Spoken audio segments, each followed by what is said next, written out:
Hey mate, I wouldn't drink that if I was you. Why not? Trust me dude, I drank from there like 2 weeks ago and instantly shat my guts out. Oh, yuck. Yeah, quite literally I had to pop some of it back up there. Don't. Yeah, hurts to fart. I need to know that. Yeah, I reckon because those people in the town upstream keep pissing and shitting in there, but we haven't discovered germ theory yet, so I don't know, yeah. That doesn't sound right, but don't. Just a bit of speculation at this point. Well, what's that you're drinking then? This? Get over here. Have I got a treat for you, mate? Get that in your guts.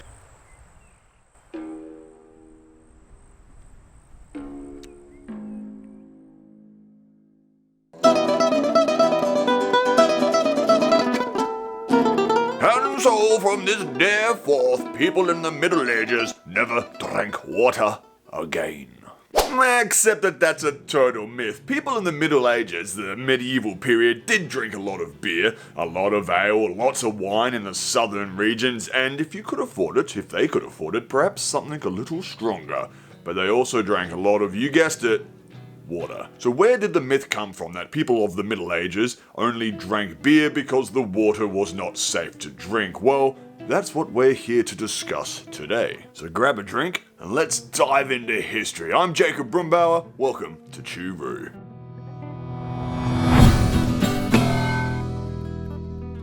So first of all, people in the Middle Ages did drink a lot of water, obviously, otherwise they'd all be fucking dead. And they had a pretty rough understanding of good water versus bad water. They didn't understand germ theory or waterborne diseases, but they knew that if someone drank from that pond and they got sick, maybe don't drink from that pond. People of the medieval period were not as stupid as we often think that they were. There are countless references in history, even prior to the medieval period, documenting what water sources should be drunk, what sources of water should be avoided. Color played a big part of this. There's even really old references saying like stagnant water is bad, clear flowing water is good, and so people knew to avoid yucky water for the most part. So if your mate drank from a pond and then immediately shat himself to death, you probably would avoid that source.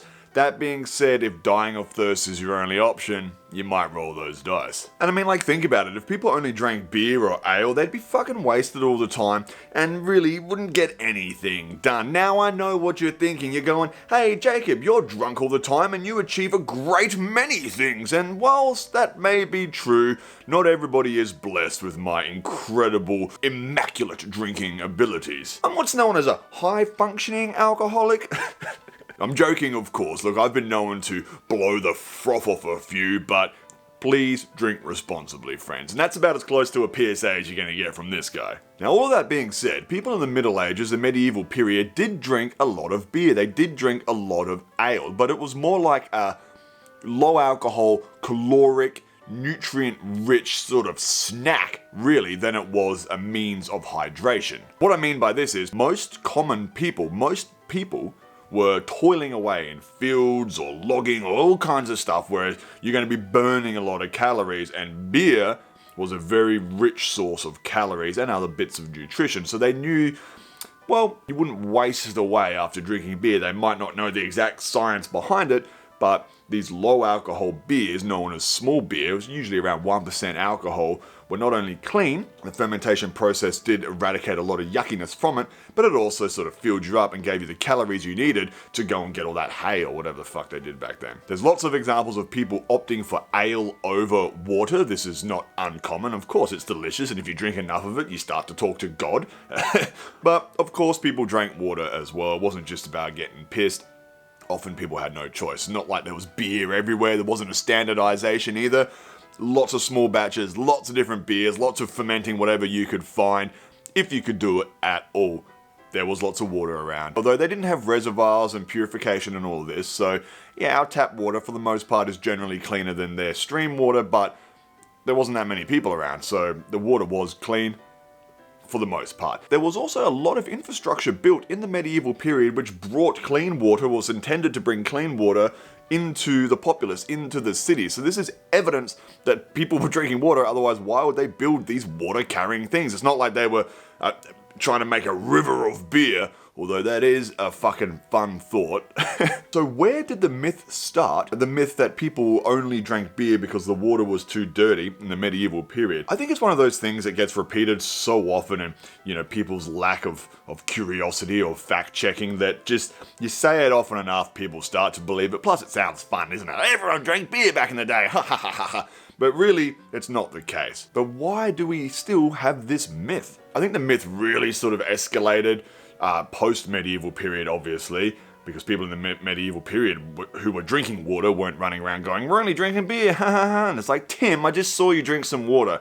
It would have started post, maybe Victorian era, and then really sort of took off with the discovery of germ theory, or when we sort of understood waterborne diseases. This is probably when the myth really started to take off, and it's stuck around till today. See, back in the day, no one even knew what the fuck a germ was. People thought a lot of diseases came from bad smells, and which sounds ridiculous now, but that being said, the other day I did do a really stinky fart, and my partner, this fart stank so much, my partner had to leave the room, went out to the balcony, and actually vomited. So I guess bad smells can make you sick, but you're probably not going to get cholera from a fart. Speaking of which, there is a fun story which I think helped perpetrate the myth, really excel the myth. This is where it gets really fun. That really fun disease which I just mentioned, cholera. The disease that makes you shit yourself to death. How joyous. These days, it's cholera, that is mostly treatable if you have the right medicines, or, you can get the fluids back in you. But back in the day, a lot of people did sort of,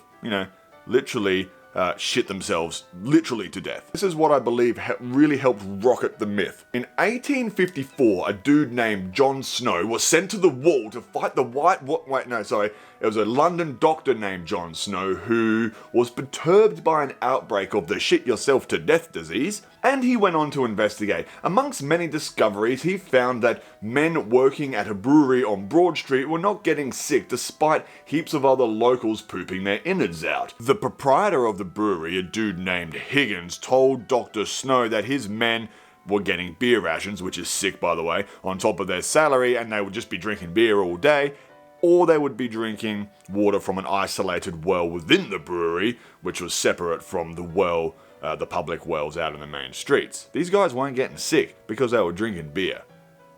So London was suffering from, especially around Soho, they were suffering from like the biggest outbreak of cholera perhaps to this day. We sort of look the other way when it comes to certain developing nations. But anyway, in what we call a developed nation, these guys were all shitting themselves to death, right? Except for the brewers, they were just sitting there like, just getting pissed and not dying, which is, I just love that image. I mean, not people shitting themselves to death, but it's the drunkards going, I'm just pissed all day and I feel fucking fantastic. So Snow realized that the people that were drinking from the contaminated well, which he believed had some septic, some sewage leakage in there, they were the ones getting crook. The guys that were drinking beer were not getting crook.